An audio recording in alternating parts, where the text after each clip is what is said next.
Get your pen and paper ready. It's time for another edition of The Flex. The absolute best fantasy football podcast in existence. So I'll say this, not to say that I disagree, but... I disagree. Oh, my God. Presented by Broadway Sports. All right, Flexers ready?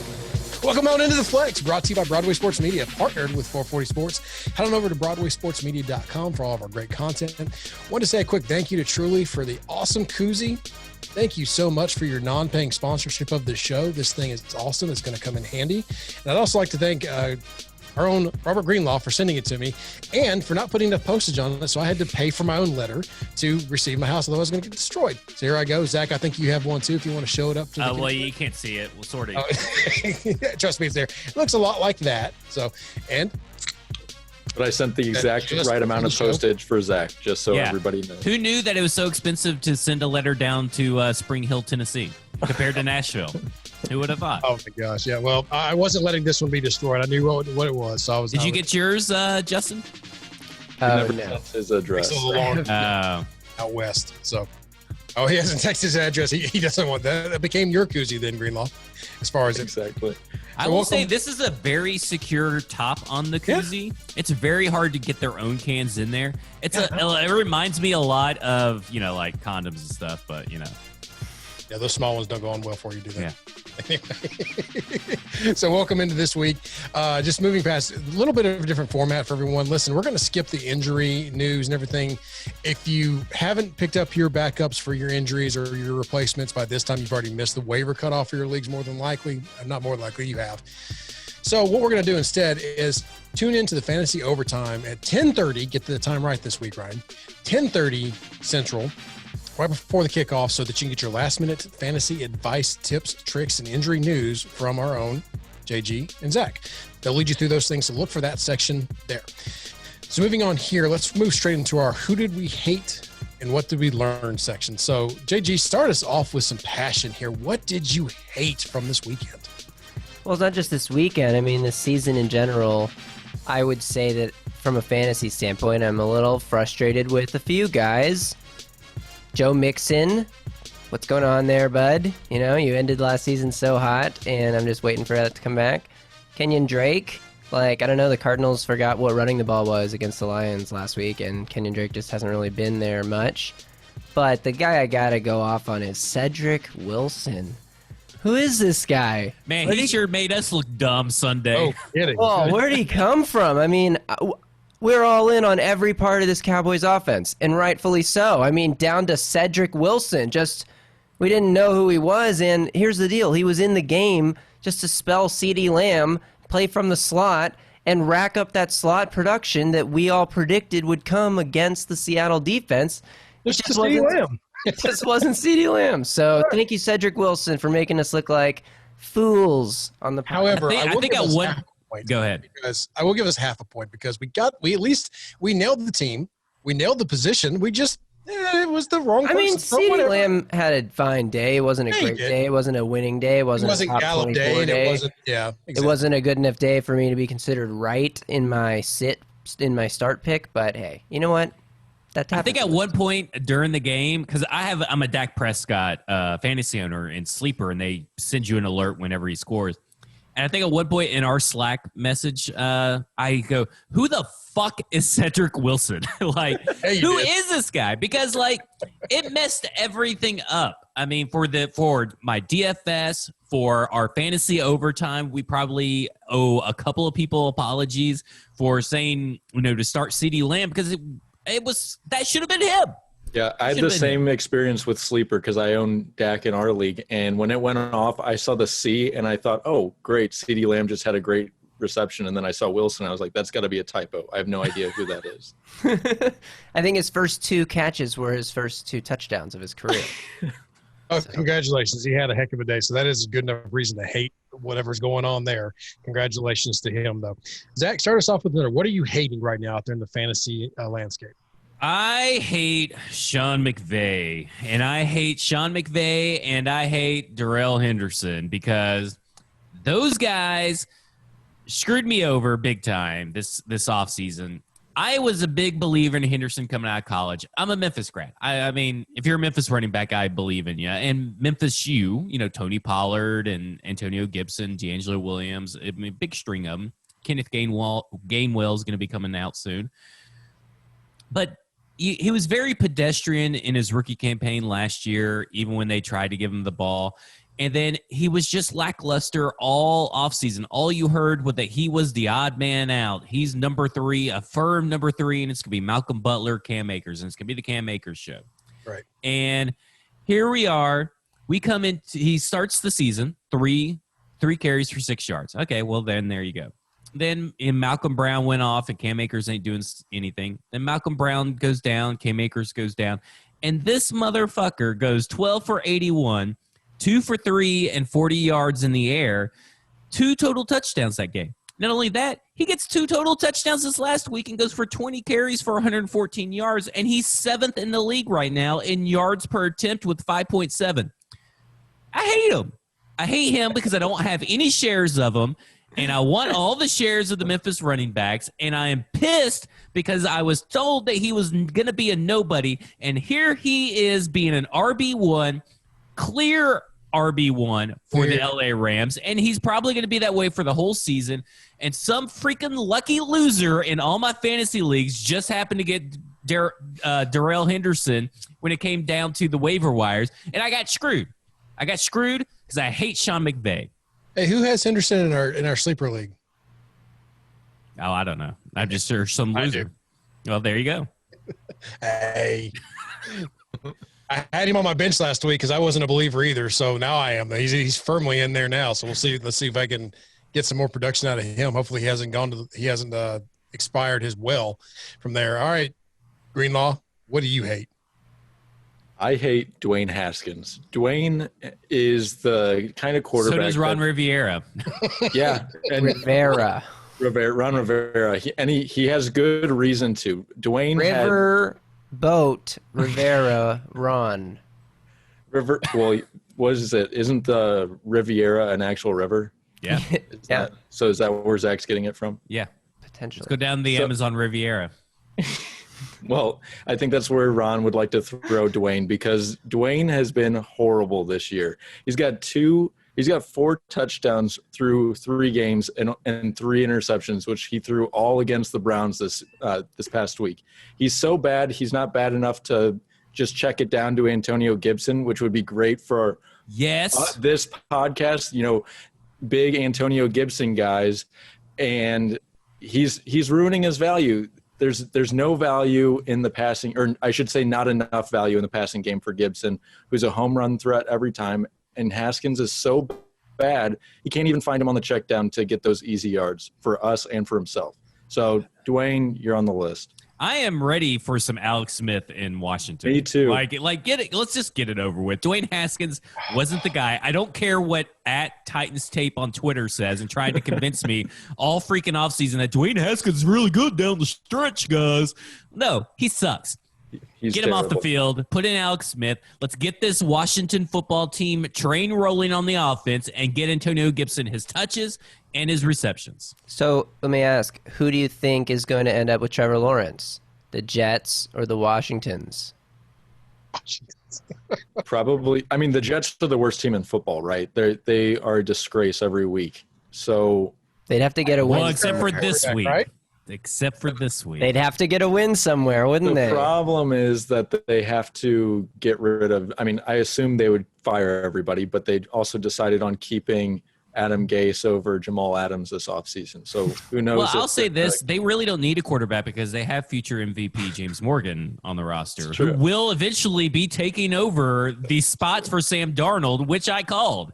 Jokingly, maybe. I don't know. You'll never be able to get me to admit it. Hey, this show will be 2 for 2 on quarterback calls. Me with Herbert and you with Morgan. Yep. Take it. So I hate Justin Jefferson, not because he had a bad day or not because I was promised anything, because why did you have to have your coming out party this last weekend? Why did you have to have it on the Titans? Why did you have to just go off? Thanks a lot. I also can't get you into my leagues now because I'm too far down on the waiver wire. So I hate you this week, but congratulations. You and T. Higgins had your coming out party, and I think that's just the start of some beautiful things there for both of y'all. But I hate you. Oof. Yeah, I'm with you. How do you feel about that, Greenlaw? Hatred for former LSU. And this is a guy We gotta let that go. because I LSU, think college he's doesn't great. matter in the NFL. Yeah, says the guy who's talking about all of his Memphis running backs. Well, that's different. It's a different. It's a blue and silver tiger. Okay. It's Yeah. different because Zach let it go and it came back to bite him. Yeah. Right. Yeah. Big tigers. Anyway, so let's go back and Greenlaw. Start us off with what did you learn or what have you learned? Well, I learned this past week that I had a suspicion, but it was confirmed. Anthony Lynn is an idiot. That's what I learned this weekend. He faced the worst rush defense in the entire NFL, and he only ran it 24 times. Just what a disaster. And they ended up losing to the Panthers, who overall just have one of the worst defenses, period. And they passed, and it was a bunch of check downs. Herbert didn't look great. He employs a guy who impaled his starting quarterback's lung. I mean, not a lot of good things happening for Anthony Lynn. 49. And he's a running backs coach. Like, does anybody else it's not think that's terrible. weird?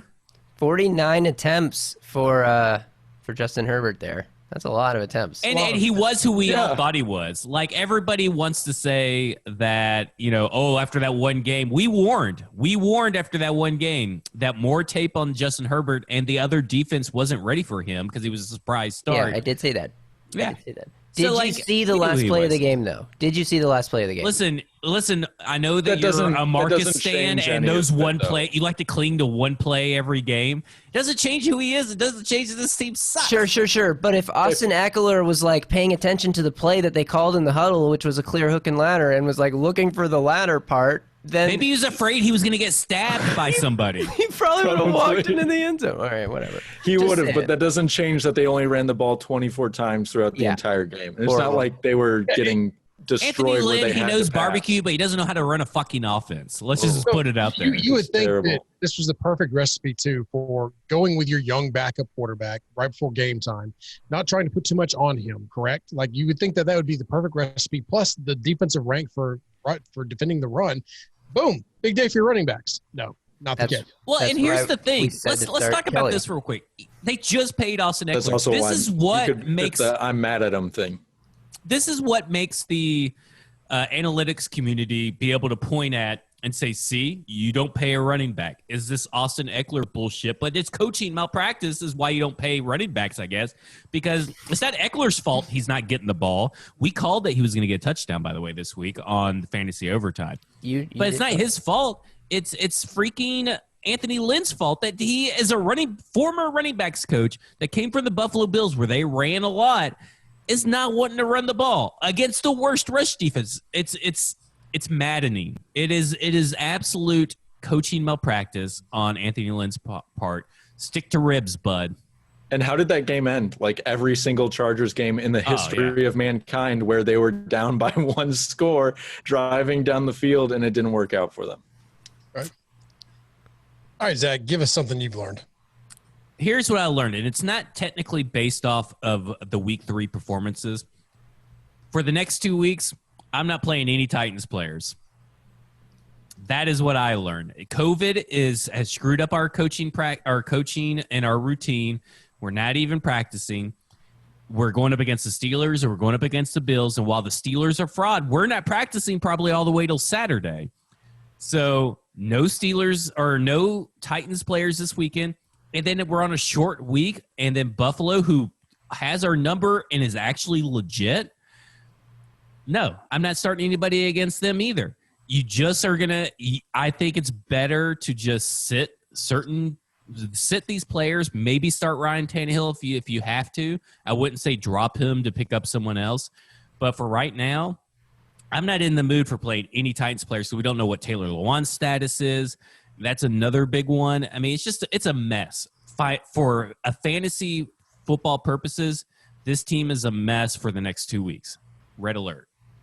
Yeah, it's kind of an interesting situation. I mean, this is the first outbreak the NFL's had to deal with, and it just had to be the Titans, right? Yeah, it just had to be the Titans. I mean, I know that I'm probably in the minority, and people are going to be like, well, you got to play Corey Davis, and you got to play Jonnu Smith, and all this stuff. But I'm just not feeling it right now if you're looking for touchdowns, yardage, and immediate points, I just don't know if this is going to be the one. And this is going to be the next 2 weeks. I could see starting Jonnu just because he's been such. Well, there goes Ryan. But Yeah, I figured it was happening. I'm good. I could see starting Jonnu just because he's been such a good tight end. But I agree with you on Corey Davis. Those guys who are fringe players, I wouldn't be starting them either.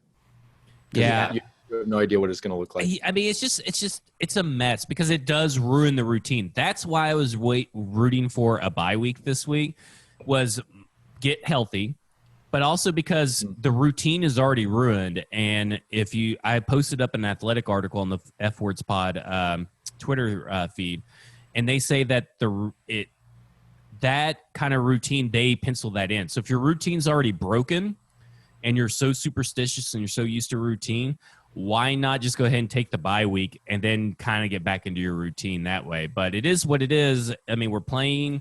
Let's go. I hope we win. But from a fantasy standpoint, like, I feel like this is a no-fly zone for me. I think Ryan is back, but Graver, tell us what you learned. I learned that the Buffalo Bills are for real. I was kind of a doubter still because they had only played the Dolphins and the Jets, but I'm still a big believer in the Rams. I think the Rams are legit. I thought the Rams were going to win that game. They came back and almost won that game, and there was a weird penalty at the very end of the game that kind of decided things that I don't know if I agree with the call, but ultimately Buffalo did get the win, and Josh Allen came up huge in the clutch. 4 rushing touchdowns. Played against right? And he did well because no Zach Moss, so he's continuing to carry the load in the red zone, which I said before the season would regress away from being possible, but I guess Josh Allen is a rule breaker. He's as good as Cam Newton in terms of running the ball near the goal line, so that's what he is, and I am sold. I'm glad I got him in one league, even though I was talking him down in the preseason. But the Bills, I was skeptic, and they showed me something. I mean, even if they had lost, like just jumping out to a big lead like that against the Rams, and then the clutch plays at the end of the game from Allen.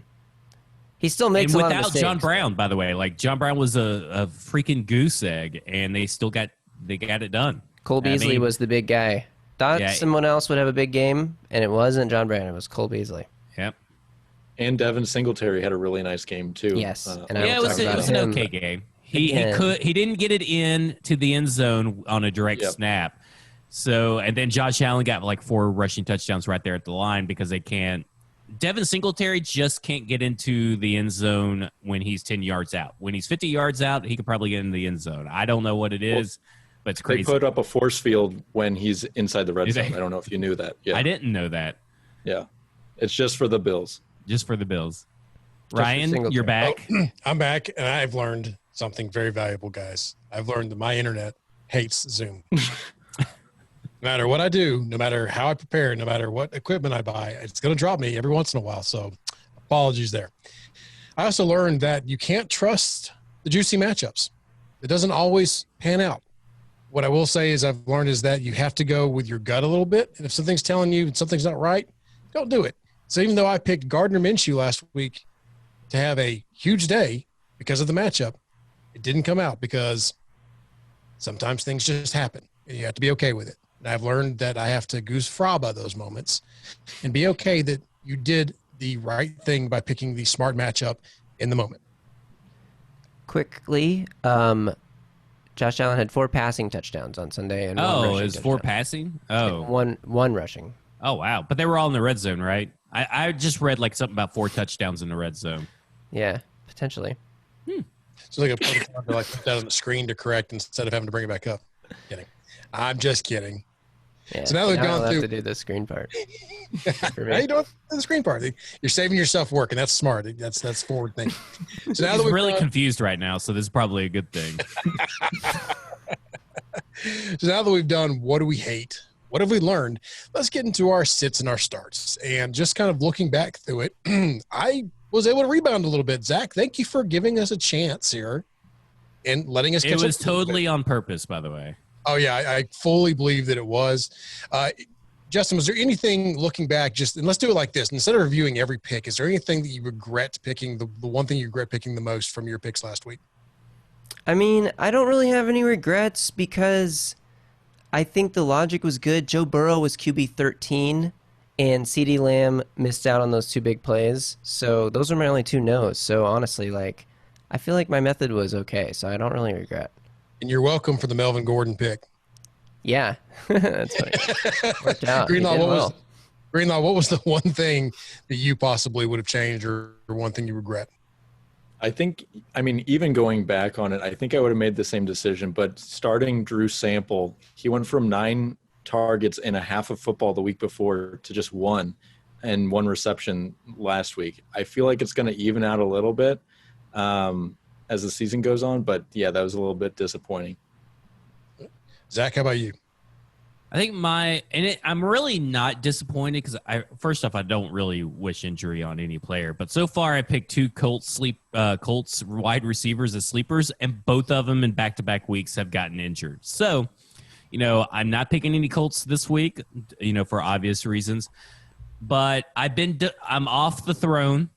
Now I'm still in first place with a commanding 13-8, lead. But, I feel I had to go to the podium and answer the questions that I need to answer to those that really follow me. And, I'm not going to be like Mike Zimmer, Mike Herndon's favorite coach at Mike Miracles. He loves Mike Zimmer.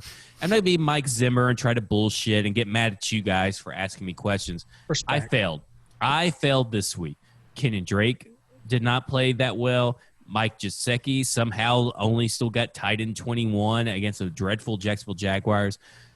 For sheer luck, the Tennessee Titans somehow got in a 7-way tie or something. I think it's 5 teams at number 10. Like, give me a break. And then John Brown, goose egg. Look, I made the choices. I led you astray. But don't you guys worry. This week, you hear that?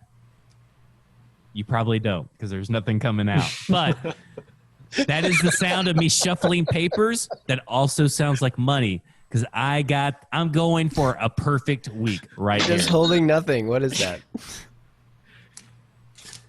So looking back on mine, the one thing that I guess I've learned before we get into next week's pick the one thing that I regret is Curtis Samuel, just because it feels like this whole season I've been trying to believe in him that he was going to have a bigger part in this offense, and then especially with McCaffrey going down for a few weeks, thought he was really going to step in and take up some of that chunk. It's just not happening for him. He's still just getting those 7 to 9 points a game. And Curtis Samuel is the Jared Cook of wide receivers. Until he leaves the Panthers, it goes to another team. He won't be fantasy relevant, and then he'll only be fantasy relevant for like 3 weeks. But those 3 weeks, you'll be like, see, I told you guys this is what Curtis Samuel could do. Yeah, so I've got to let him go, and I've also probably need to drop him on my fantasy rosters from drafting him, even though I thought it was a great pick at the time. It's not feeling too great now. It is pretty hilarious watching Mike Davis and Curtis Samuel alternate either catching the ball or running the ball because they're completely different body types. Curtis Samuel looks fairly natural when he does things, and Mike Davis doesn't. He looks like some random guy that they pulled off the street and said, here, go do this. But he's actually effective at it. Kind of like C.J. Anderson a couple years ago when the Rams ran him down the stretch. So it's funny when you watch them play how different they play. And one of them that you would think would be great is actually terrible.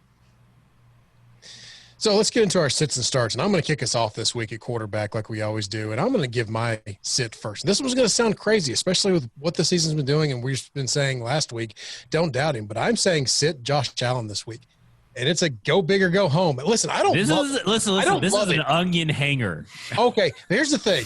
I don't love it, but I had to go with the rules this week where I had to pick somebody within the top 12. It was either him or Kyler Murray, okay? I guess I could have also picked Tannehill, but I don't want to put that jinx out there in the world, okay? So I had to go with either one of those 2 guys. And I figured, hey, why not? Because at some point in time, Allen's got to stop doing this, right? At least for 1 week, you would think. I hope. Maybe I'll be right. Maybe I'll be wrong. Listen, if any team's going to do it, it could be the Raiders. Like, They're point. Not a bad football team. I mean, depending on how you look at it, we'll get into it a little bit later because I think we all got players in the Raiders and Bills and we're all going to be throwing out stats. But sure. I will say this. It's an onion hanger. Like, I like it, though. Like, if you're going to come into this and per our rule, you have to pick someone out of the top 12 to not place in the top 12 this week.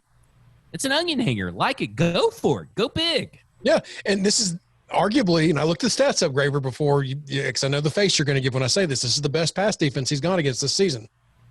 They edged out the Rams by a little bit, so technically I'm correct. They're the best pass defense he's gone against statistically. Whether that means they're the best players or not, whatever, but it seems like a perfect storm for him to have a little bit of a setback game. Not saying it's going to be terrible, but he's going to finish out just outside the top 12, and that's all I need for this to be a win. So that's why I'm going with Josh Allen.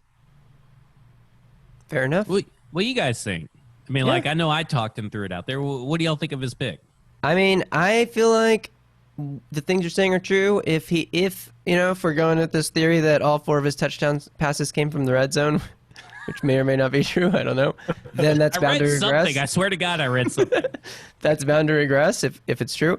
Then, he might score less touchdowns. I do think that it's possible just because we'll get into this when I get to my pick, but the Raiders' run defense is so bad that maybe Josh Allen doesn't need to pass. Yep. So a little look ahead there. So Zach, give us your start at quarterback this week. Buds, as you can see, I am at the Great Advice podium with my celebrity twin, Ryan Fitzpatrick. We have the same size beard. If you look on the YouTube video, you'll see that I have a full beard just like him. So go to Broadway Sports Media's YouTube page, subscribe, and then we can have the vanity URL. That's all I want is a vanity URL to throw out there for YouTube, so just do that. So Ryan Fitzpatrick plays the Seattle Seahawks, and I am all in on some Ryan Fitzpatrick. And let me say this, his games come in 3, so this is the last good game that you're going to get for a while from Ryan Fitzpatrick. So double down, get you all Ryan Fitzpatrick, do it in some DFS. The Seahawks allow the second most quarterback points per game with almost a 30-point per game average so far this season. They have back-to-back weeks, Ryan Fitzpatrick does, of being QB7. So these back-to-back weeks combined, he is QB7. The Seahawks allow 430.7 pass yards per game. Do y'all know what Ryan Fitzpatrick's completion percentage is right now? Anybody want to guess? 73. Greenlaw? 74. 75. I hate all of it. 71.1, which is still just as impressive as your guys' numbers, because that's a lot of completed passes. This is a must start. You have to start Ryan Fitzpatrick. Don't be cute and try to play the Seahawks defense because you think that, it's the Miami Dolphins are coming in town. No. Games come in 3. He's got 2 good games under his belt. This game's coming. Then after this, never play Ryan Fitzpatrick again for the rest of the season because he will get benched for Tua sooner rather than later because his 3-game streak's over. Yeah, no argument. I picked up Ryan Fitzpatrick in 3 leagues today after waivers process, so I didn't use a claim or any money on him. I'm definitely going to probably start him in the leagues where I have Matthew Stafford and Ben Roethlisberger, unless I may start Roethlisberger because the Titans' defense has been terrible against the pass and stuff, but I don't know how that game – I mean, what's the deal with that game? It's going to be a weird game. Yeah, let me say something. If you have Ryan Tannehill, I would definitely keep Ryan Tannehill on your roster, but go pick up Ryan Fitzpatrick if he's available. Like quarterbacks like that, you want to keep if they have a bad matchup for 1 week. This is your streaming quarterback of the week. Look at him. He's majestic. I think it's important to note, too, that they're finally not asking Ryan Fitzpatrick to do too much. They got Myles Gaskin at running back now. Ryan Fitzpatrick does not have to be the lead rusher on this team. So, yeah. He's just being asked to sit back and throw the ball. He was Lamar Jackson before Lamar Jackson. Let's be honest here. He paved the way for Taysom Hill. Oh, yeah. Okay. Facts. So where do you want me to spot the lie? I can't. So, yeah. You can't. Give us not JG, for me. JG, give us your sit at quarterback. So my sit at quarterback is none other than, I believe this was Zach's sit at quarterback last week. Is that right? This is his 3rd time on the quarterback sit list. Wow. Well, he was a start week 1, but I set him. But yeah, sitting Cam Newton this week. That's the guy. Cam Newton, quarterback of the Patriots. Cam Newton was a little disappointing against the Raiders because they were able to run the ball all day and didn't really have to throw it on him, and the Raiders' defense is terrible against the run. But the Chiefs are also terrible at defending against the run. The only way that the Ravens were able to move the ball against the Chiefs was by defending the run. I think the Patriots want to be by attacking the The only way the Ravens were able to move the ball against the Chiefs was by running it. They couldn't throw the ball. Lamar Jackson cannot throw the ball. The Chiefs' run defense is not very good. The Chiefs were able to get out to a lead in that game, so it didn't hurt them. I think that the Patriots are going to try to beat the Chiefs by controlling the clock, running the ball down their throats, which they will be able to do. So I don't think Cam Newton's going to be throwing a lot. The only caveat is that Cam Newton might run the ball himself against this defense because they're pretty soft. So if he gets a rushing touchdown, then he may be a good value. But I still think he could end up with a rushing touchdown and be outside the top 12 quarterbacks this week because, A, the Chiefs are really good, and their run defense is not. So sit Cam Newton this week. Sorry, big Cam, super Cam. I do think he's worth rostering, but I got through that. That was fine. I mean, I think that's Hey, fine. you I mean, like, You listen, did a great job. I think it's a risk because, like, we saw Cam. I don't know how Cam Newton landed, at quarterback 28 last week, even though he had rushing touchdowns. So, like, that's very rare for Cam. But that's what I'm saying, though. I like it. It's an onion hanger. Who's he right? throwing I mean, to? Well, exactly. I mean, like, nobody. And it's crazy that this team is going to have to rely on him to be a rushing quarterback. I mean, like, he's going to have to be a running back. Hopefully Damian Harris's return, maybe not this week, but next week, will help give them something, and they can move Sony Michel or James White to the slot because they don't really have anything going on right now.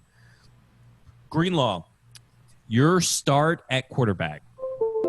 So Ryan was talking earlier about how you got to go with your gut just now, every now and then. And I'm going to go with Gardner Minshew. He had a really poor performance last week on Thursday Night Football, but I'm just going to throw it out the window. I'm back in on Mustache Mania, and he plays the Bengals, which I was a little surprised.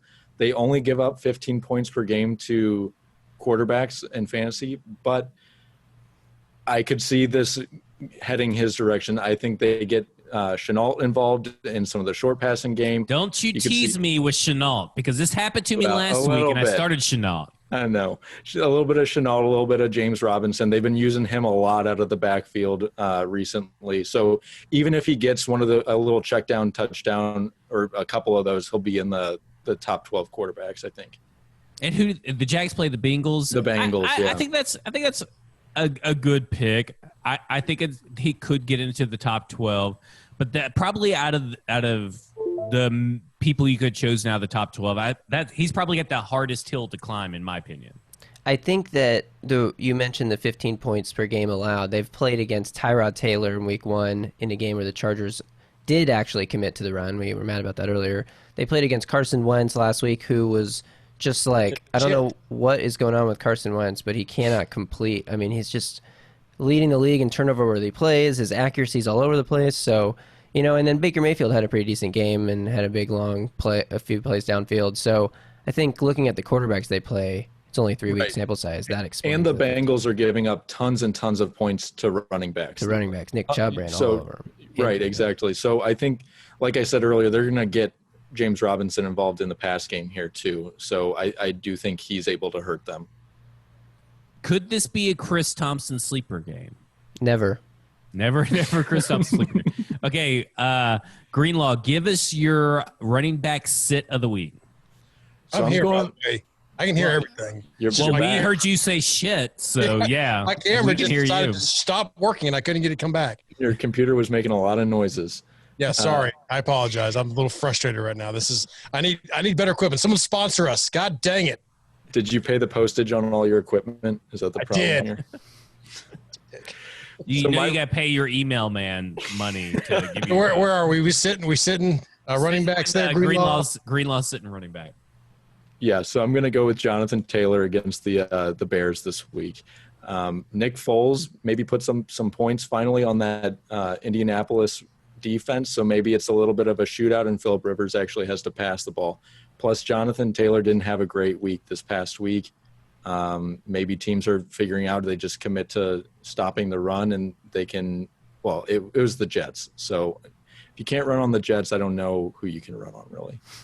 That's a good point. I mean, like, maybe I don't know. I don't know what to make of this Colts team because they're kind of performing a little bit above expectations, Mm-hmm. but then like you see that Phillip Rivers leads the league in completion percentage right now, 78.8 or something crazy like that.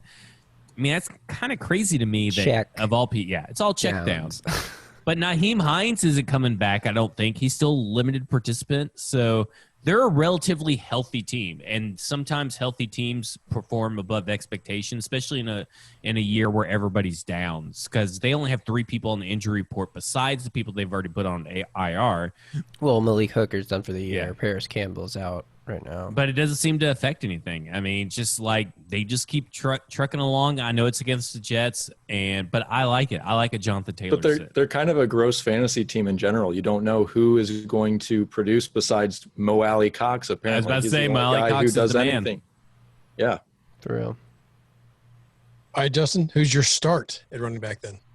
All right, I've been teasing this all episode already. Let's get to it. My starter running back is Devin Singletary. I'm not sure what Zach Moss's status is. He's been questionable in practice today. Practiced on Wednesday, but we don't know where he's at in terms of this week. So to me, it doesn't matter if Zach Moss is back or not because, as I've said 15 times already, the Raiders' run defense is terrible. Not only is it terrible, it's the worst in the league when it comes to fantasy points allowed to running backs, allowing more points than any other team. They've allowed 2 rushing touchdowns just to running backs in all 3 of their games this year. Rex Burkhead last week had 3 touchdowns, 1 receiving, 2 rushing. The Pats running backs combined for over 200 rushing yards last week. Doesn't matter if Zach Moss is back or not. Devin Singletary, to me, is worth a play here in this matchup. I don't know what happened to Ryan. He had a meltdown in the middle of good. that.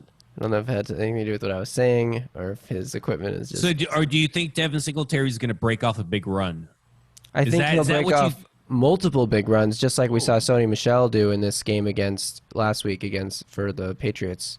And I think Josh Allen also is the one thing I'm worried about in terms of Ryan's sit on Josh Allen is the same thing that I'm worried about when I'm saying to sit Cam Newton is Josh Allen going to run the ball a lot against this defense and pick up a lot of points from rushing? So I think this defense is not very good against the run. Like, really, really bad.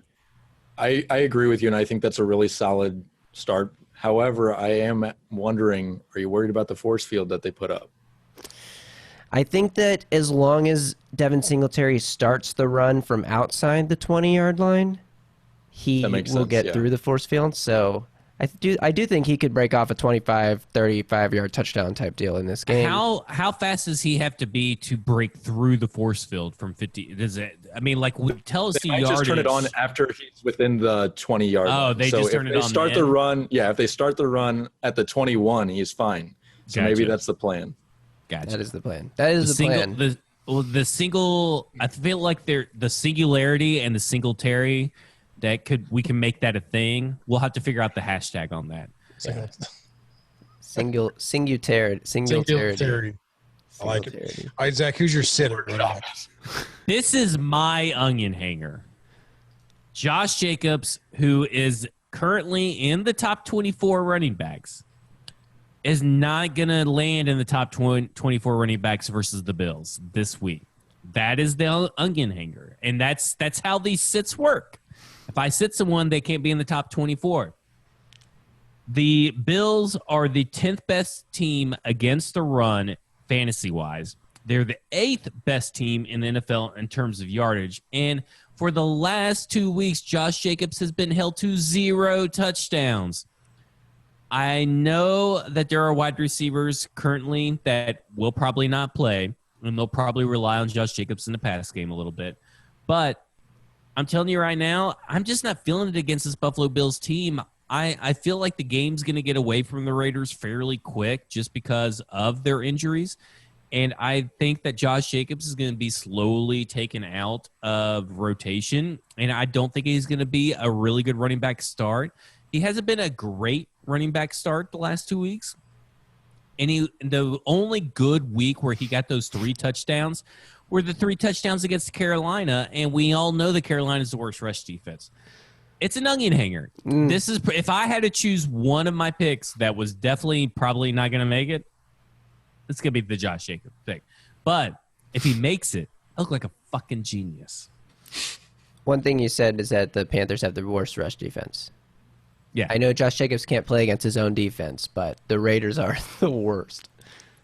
Are they the worst than the They Panthers? are allowing more points to running backs than because of what the Chargers did not do last week. The Raiders were able to take over as the worst. Oh, gotcha. Yeah. That makes Blame sense. Anthony Lynn. Yeah. Coaching malpractice. So In week 1, the Panthers were the worst rush defense, and that's when he played them. So that's really all that matters. fair enough. my starter running back this week is going to be Todd Gurley. I think he qualifies. He's going against the Packers, who's giving up the third most yards, to running backs out of the backfield. He's seeing a high volume in that offense running the ball. And if the Atlanta Falcons are smart, they're going to throw it a little bit more to him too, given the matchup that they have. I know we've been saying that coaches are going to end up screwing us, and this is one that probably could come up and bite me right in the tail. But that's why I'm going with Todd Gurley this week as far as his production, of what he's doing, and the matchup he's got against the Packers.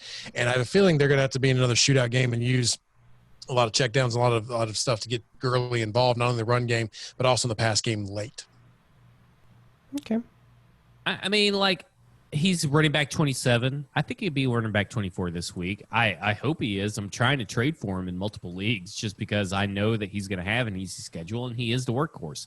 Opportunity is king. I need some running backs. If you're listening to this, I need some running backs. All right, so I'll stick with it in my sit at receiver. And we touched on this a little bit earlier about Herbert, but my sit at receiver is Keenan Allen.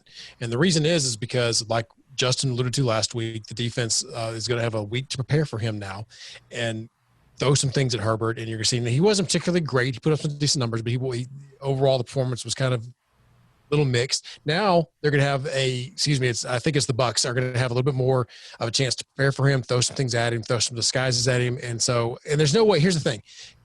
People are probably going to go, did you not see Keenan Allen last week and see the monster numbers he put out? Yes, I did.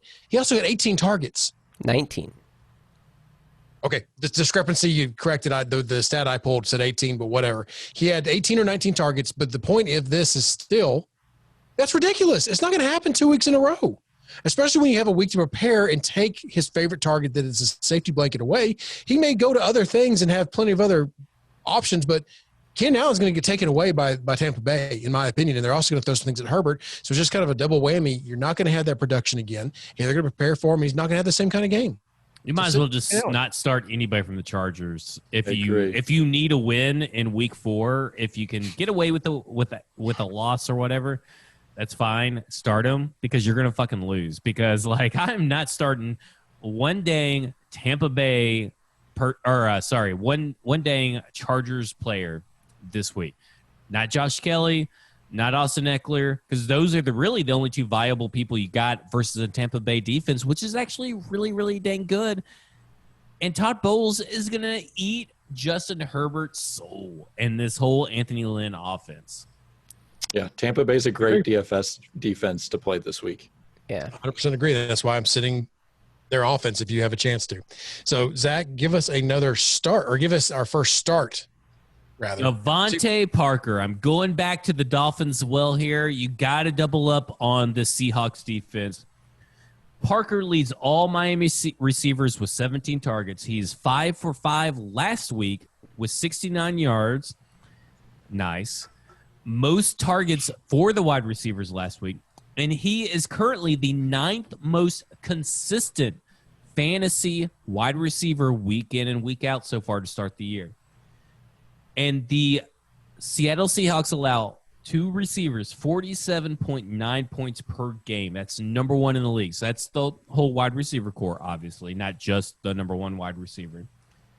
And their defensive points against, they are the 3rd highest. So, they just allow everything.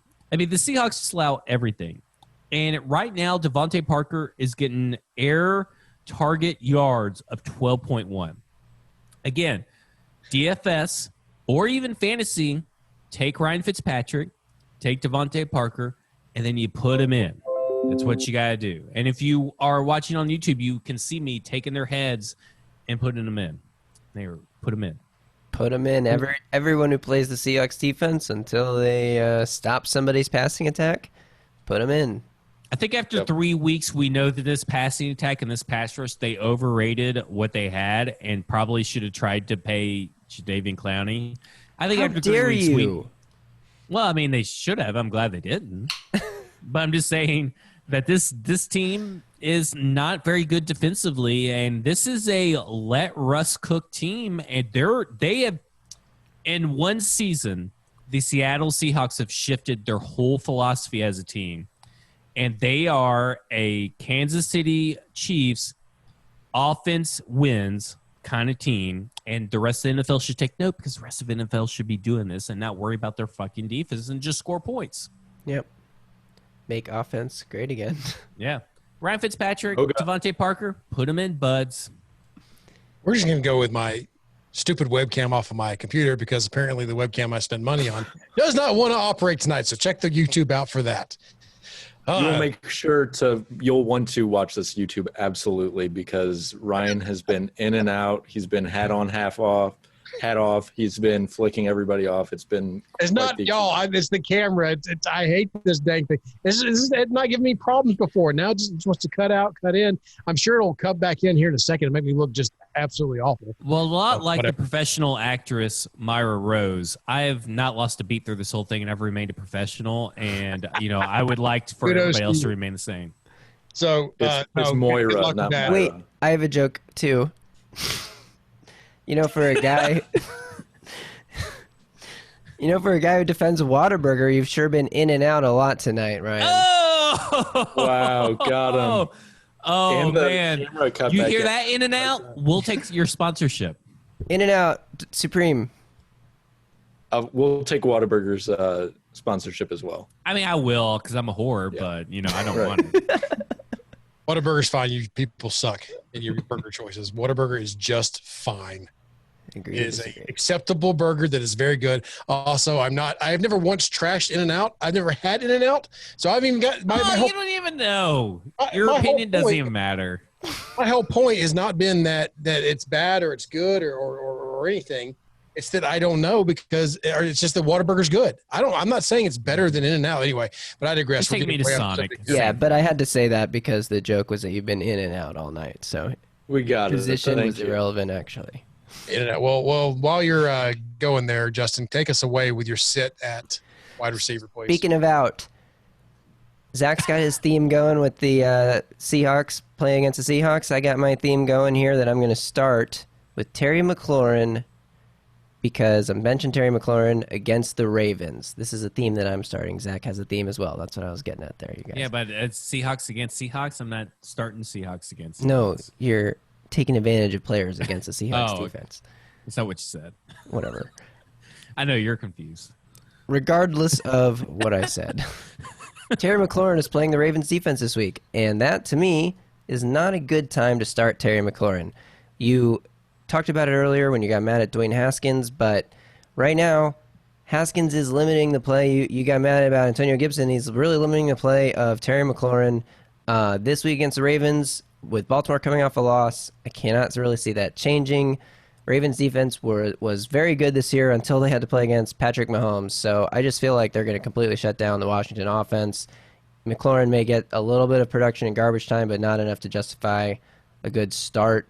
So I'm benching Terry McLaurin this week, and unfortunately, as much as I love this guy, I think you're just going to have to treat him as a matchup play going forward because against good defenses, Haskins is just going to be a disaster. I agree with everything you said. I heard everything you said and was not gone at all for any part of that. Greenlaw, give us your start at wide I'm just receiver. going to talk about this. Yeah, let's move it along. Okay. Wow. So last week this week we talked about the coming out party for T. Higgins, and I'm saying you should start him again this week against the Jaguars. So the Jaguars give up only the ninth. They're the ninth best team against wide receivers in fantasy. However, they've only faced. I don't want to get this wrong. They've only had 46 targets against them, which is not a lot. That's the third least in all of football. So there's some opportunity there for T. Higgins, who showed some rapport with Joe Burrow in the red zone, to get some red zone touchdowns this week. Good Lord, Ryan. And doesn't Joe Burrow have an Okay. insane amount of attempts as well? So He this does, is like a yeah. perfect storm. Yes, exactly. You want I'm starting Burrow in a couple leagues where I've picked him up this week because he throws the ball instead of Ryan Tannehill, because he throws the ball so much. It's hard not to start him because even though maybe the yards per attempt isn't pretty, the attempts by themselves, I mean, he could have a 4 yards per attempt and it would still come out to 300 yards passing or something like that. Fantasy football is not an efficiency game. It is a volume Right. game. Yeah, I like it. I like this pick. I think it's a big onion hanger because he has to get in the top 24 because that's the slot you put him in. So you're talking about that this week. T. Higgins is a top 24 wide receiver, and I believe you. I do because of the attempts against the Jaguars that he'll obviously see because Joe Mixon kind of sucks. And Just saying, right now Joe Mixon kind of sucks, and I like it. I was a little high on T. Higgins in this offense, and then he missed some time, so I kind of got a little out on him. But I like it. I like the T. Higgins pick. Thank you. Sneaky This is a big onion hanging show, I think. Yeah, so I think we're doing really good at hanging some onions out there. we flex our onions. So go on to tight ends now. Greenlaw, stay with you. Give us a sit at tight end. Yeah, I'm going to sit Hunter Henry. We talked about the Bucs defense having a really good matchup against the Chargers, and they're only giving up 8.6 points per game to tight ends anyway. So this is a big old sit for Hunter. I like Hunter. it. Short, sweet, get to the point. I like it too. Justin, give us a start at tight end. All right. All you people out there who drafted Mark Andrews fairly early on, expecting him to escalate into the Travis Kelce, George Kittle range, fear not. He still will. He's had a couple of really crappy games, and, you just got to deal with that. But here's the deal. 4 catches, 51 yards in his last 2 games. The Chiefs are a good defense, and honestly, Andrews had a rough night. A couple bad drops. I mean, they would have been tough catches, but he should have had both of them, one in the end zone. Against Philadelphia back in week 1, Washington's defense had no answer for their tight end duo. This week against Washington, Baltimore, I mentioned it when I talked about scary Terry McLaurin. I'm all in on Baltimore this week, and that includes the offense getting back on track, which starts with their number 1 target, Mark Andrews. I have nothing. I agree. All right. So, Zach, since you agree, I'm going to save you some time, Ryan, and I'm going to do my tight end and my defensive special teams in the same thing. My tight end sit is Noah Fant. My defensive special team start is the New York Jets. And let me tell you what's going to happen Thursday Night Football. First off, lowest ratings for Thursday Night Football probably ever. But Brett Ripien is starting, who's an undrafted, who gives a shit? He's an undrafted free agent. He hasn't earned me to say his name correctly. He sucks. He is coming in as their 3rd quarterback this season. And you expect me to believe that Noah Fant is going to be any viable as a top tight end, and you're going to expect me to believe that the New York Jets aren't going to sack his ass. Greg Williams is going to be all up in his butt looking, and Brett Ripien is going to be just screwed.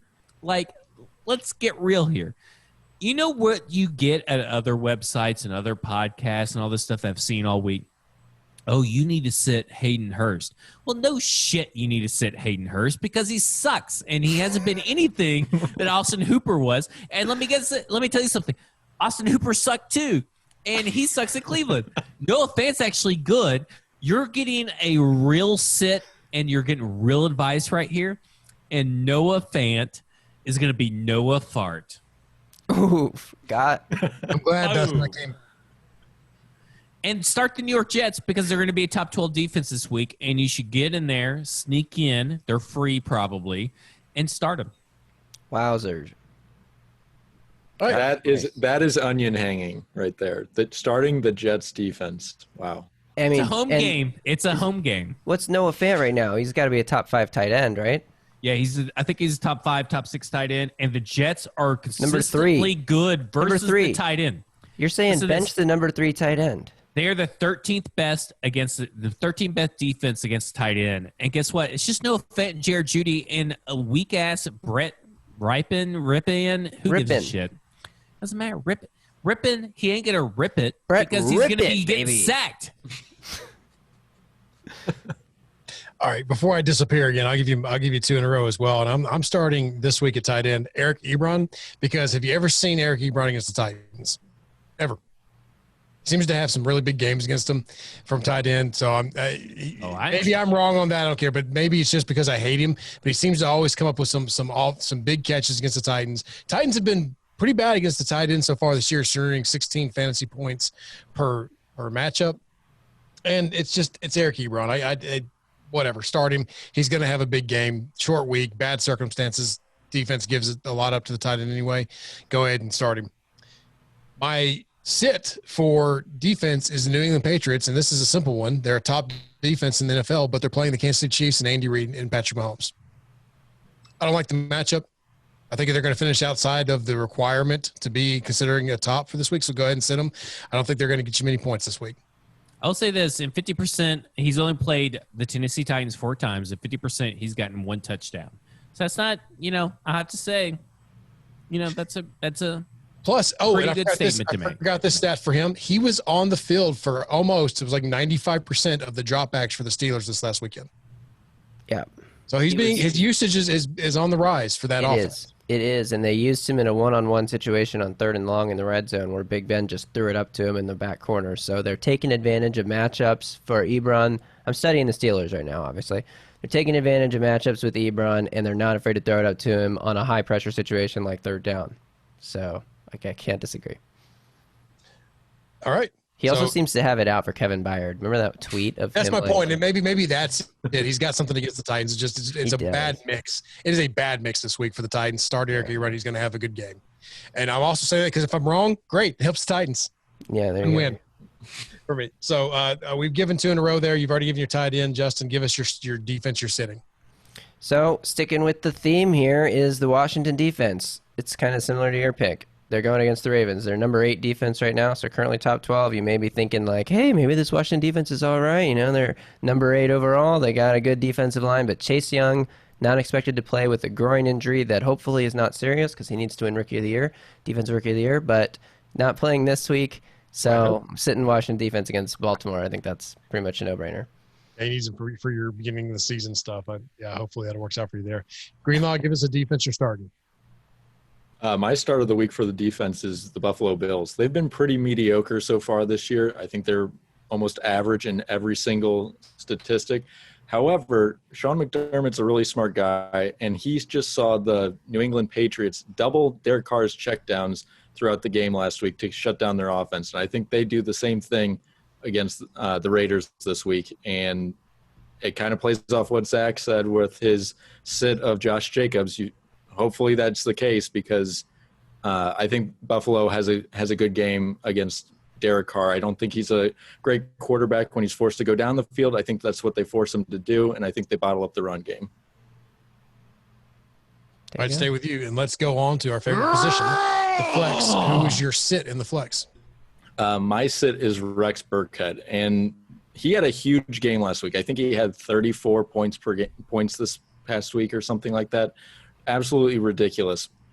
But the thing is, he plays for the Patriots. So this isn't as much on Rex Burkhead as it is on the Patriots and how they use running back by committee. Damian Harris is coming back either you say this week or next week, Zach. He is clear to practice this week, but it will probably more than likely be next week. So Damian Harris is coming back in the picture, not this week. However, he is going to have to fight Sony Michel for the same thing for carries as well. So I don't love the matchup just because he plays for the Patriots, and it's not a great running back situation fantasy wise. Rex Burkhead. Hold the presses. Zach Lyons, you got something for us? It sounds like Leonard Fournette could well be out for the Buccaneers on Sunday. Ronald Jones would be busy against the Los Angeles Chargers. Interesting. Is Bruce Arians lying to us again, though? Well, let me see who tweeted this, I guess. Leonard Fournette only had 12 carries last week. And Noted liar Bruce Arians, by the way. And Ronald Jones had 13 carries last week. And that was unexpected because we thought that Ronald Jones was toast. And so if this is true... Start your Ronald Joneses. And I think he would be in a flex or a sleeper. He'd actually follow the top 6. So now I got some decisions to make because I still held on to Ronald Jones just in case in some leagues. So what does come from noted liar Bruce Arians? I picked up Ronald Jones today. Yeah. Wait, you picked him up? Liar. Yeah. Someone dropped him? Yep. How confused are you? Dropped him. What league are you in that drops Ronald Jones? It's after his the family week he league. just had? Honestly, I don't even know which league it was. I can't remember. Are you just making this up? Or are you confused? I'm not making it up. I picked up Ronald All right. Jones today. JG, let's get this back on track. Thank you for the breaking news there, Zach. Who is your start in the flex? I'm not going to play the sound effect again. So you guys gave me a little bit of grief for this last week about Will Fuller, who actually ended up scoring a touchdown, which put the Houston Texans ahead. Not that anyone said Will Fuller, but you guys were like, oh, Will Fuller sucks. But No, I said to bench him, and I was right. So you're Yeah, I mean, if anybody was, agreed. If anyone was And wrong, I said to bench him What the too. fuck I is said to even bench going him on right too. now? I said to bench him too. Okay. But the point is, there are weeks to start Will Fuller. You guys really suck because you said bench Will Fuller, which I said too, and we were all right, but you guys suck for saying that. No. You guys gave me grief about Will Fuller not having enough value because he was a bench last week. At the beginning of the season? But this week, he's not a bench. These are the weeks you drafted Will Fuller for. He's my start in the flex going up against the Minnesota defense. No team is allowing more explosive pass plays than the Minnesota Vikings defense have allowed. We saw the Titans come out and hit Ryan Tannehill hit his first and second passes of over 20 yards through the air against the Vikings defense. Yeah, but that was to Khalif Raymond, not to Will Fuller. Yeah, well, Will Fuller's biggest job is to go deep and catch the ball. Yeah, but he's not as so. good as Khalif Raymond. All right, but he's at least more of a primary option in the offense. I think we can all agree, regardless of differing opinions on Will Fuller's skill level compared to Khalif Raymond's. I do like that pick. That would have been my pick had I had starts this week because it just makes too much sense matchup wise. Despite that, I hate Will Fuller more than maybe any player in the NFL at this point. Yep, I don't like Will Fuller as a football fan, but I like him as a fantasy football player, and I'm definitely starting. No, him that's as where I flex. hate him more. I hate him more there. Zach, give us a sit in the flex. Cole Beasley, buds, and we know that I know that John Brown is currently not practicing everything, but let me tell you about this Raiders defense against the pass. It's actually pretty damn good, and they rank 5th against wide receivers. So I mean, like they allow, they are the 5th best team against fantasy wide receivers. They've only allowed through 3 weeks 3 passing touchdowns. They have yet to allow a 300-yard passer in 3 weeks. Not only that, but when you look at Cole Beasley, let's look at 2 wide receivers that they have played that are closely resemble his skill set. Julian Edelman, last week, 2 for 3 and 22 yards, no touchdowns. Emmanuel Sanders, 1 for 3, and Emmanuel Sanders was the only option. I mean, pretty much. I mean, let's put that out there. Michael Thomas wasn't playing. 1 for 3, 18 yards. They are covering up these smaller slot receivers. And Cole Beasley, I know he just had a big week last week, and he got all these targets and everything. This is going to be a rushing team like we alluded to. The Bills are going to rush on offense constantly.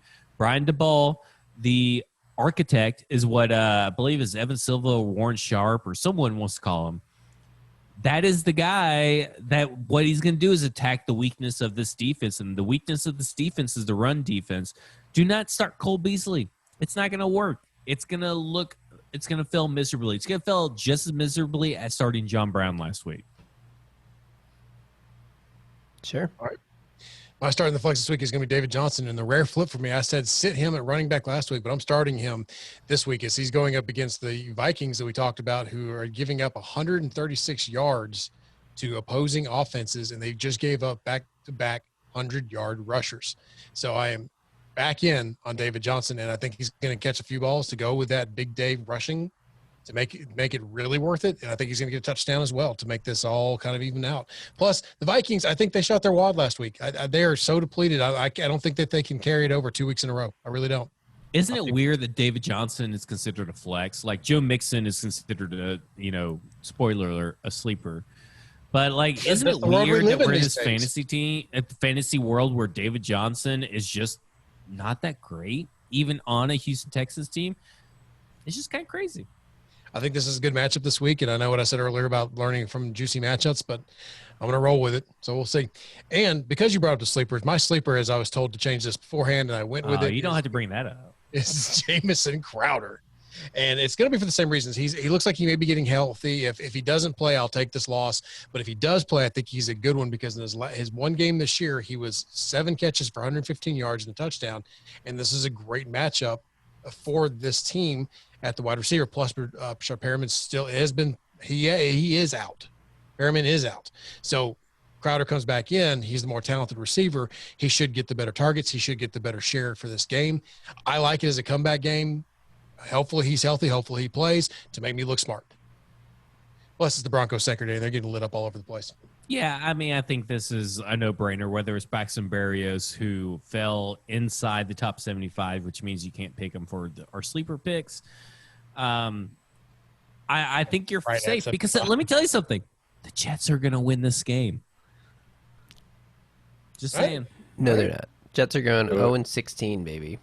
No, they're definitely not going 0-16. They're going 0 and Adam Gase. Whenever Adam Gase is fired, who knows? Maybe they'll win a game. But they're definitely going 0 and Adam Gase. I like that. 0 and Adam Gase. That's pretty good. That's pretty good statements. Zach, give us your start at sleeper. So I changed this last second, and I know I just talked about Emmanuel Sanders, but Emmanuel Sanders is my sleeper pick of the week. He's not doing very well. No, he's but Michael asleep. Thomas, listen, Michael Thomas is about to come back. He's coming back this game. And let me say this, they played the Detroit Lions, who are giving up consistently the 5th most points to wide receivers.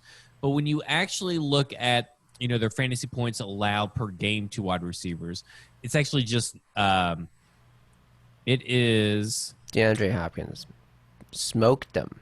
The 9th ranked. So let me say this. It's going to happen. They're the 9th ranked in just total fantasy points, but consistently they are the 5th. They are giving up the 5th most consistently. Drew Brees is going to just underthrow to Emmanuel Sanders constantly. With Michael Thomas being back, it actually helps Emmanuel Sanders' stock go up. I am all in on some Emmanuel Sanders this week. He will be a top 75 player this week. Put him in your lineup. I know he's disappointed. I know. Why do you think that Thomas coming back will help Sanders? Because I feel like Sanders is not a 1. Like when you take the 1 I understand that, but I think Thomas and Kamara are going to eat up all of the checkdowns or the short passes Brees has, and he can't make the long throw anymore. So I don't know where the value is there in Sanders. So he might stay asleep for another week. Will take away less from they'll take less or they'll take more away from Alvin Kamara. And here's why. And I believe it. Do not say that. I'm just saying they'll take some away from him because also you have to understand just how the defensive backfield will line up. They will make sure to keep Michael Thomas in check to make him throw short. But like on the other side is Emmanuel Sanders.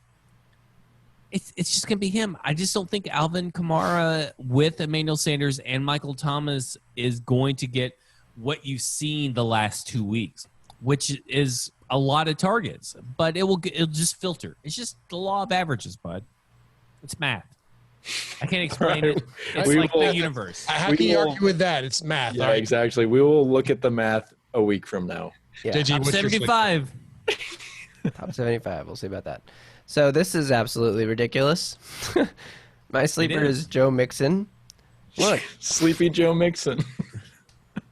Sleepy Joe Mixon. He's a sleeper, so that applies well.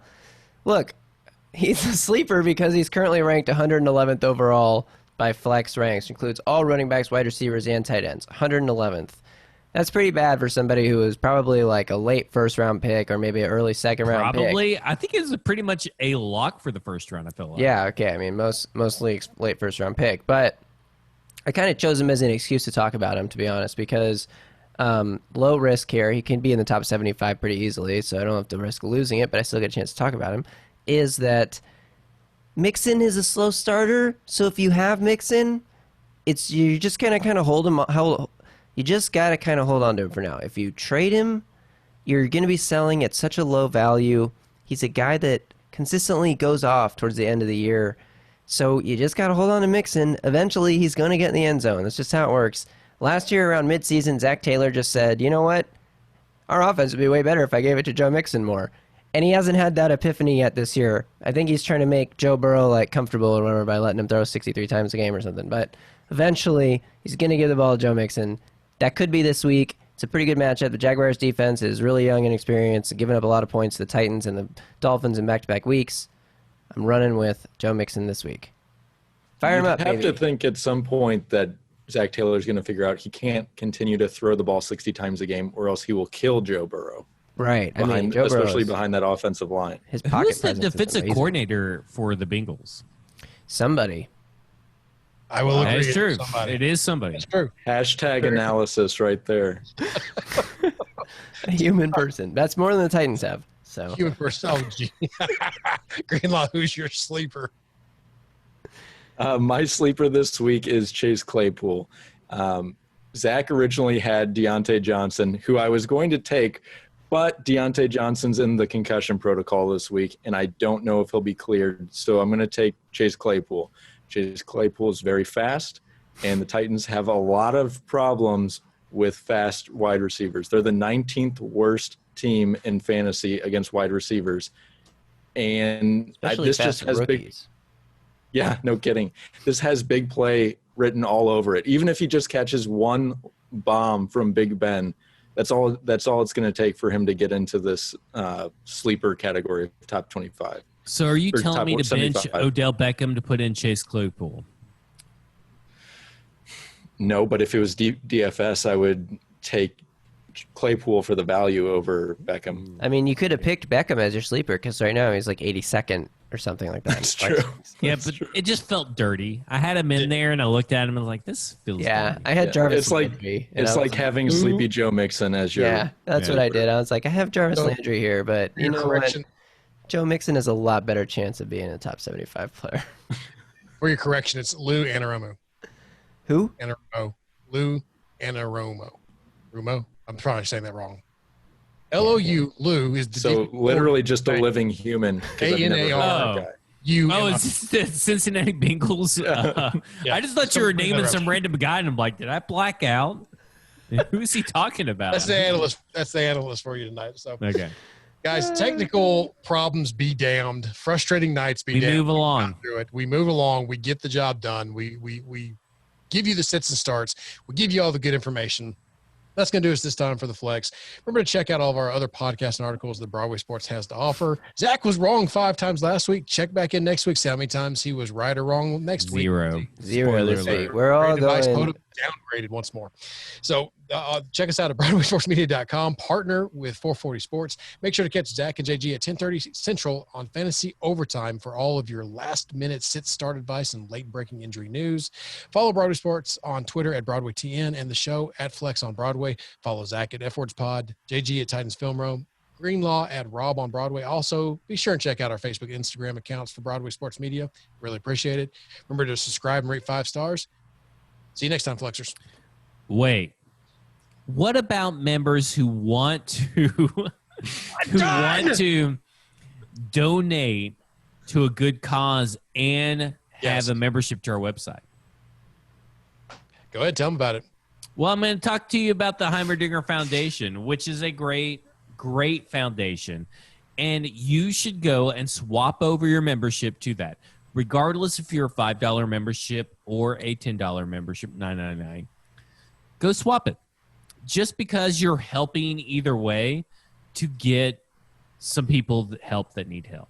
And I feel like I know that everybody here is to get help for their fantasy team, but let's get some help for people in real life for their real life team.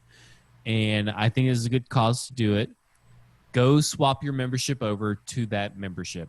They get a certain amount of the proceeds. I believe it's 5%. 25%. And that's exactly what I was going to say before I got rudely interrupted. You could really help with those families' frustrations. Go ahead and look. Anyway, I definitely did not know the answer to that question. Anyway, let's go. 25% goes to the Heimerdinger Foundation. Just get to it. What are you waiting for? Sure.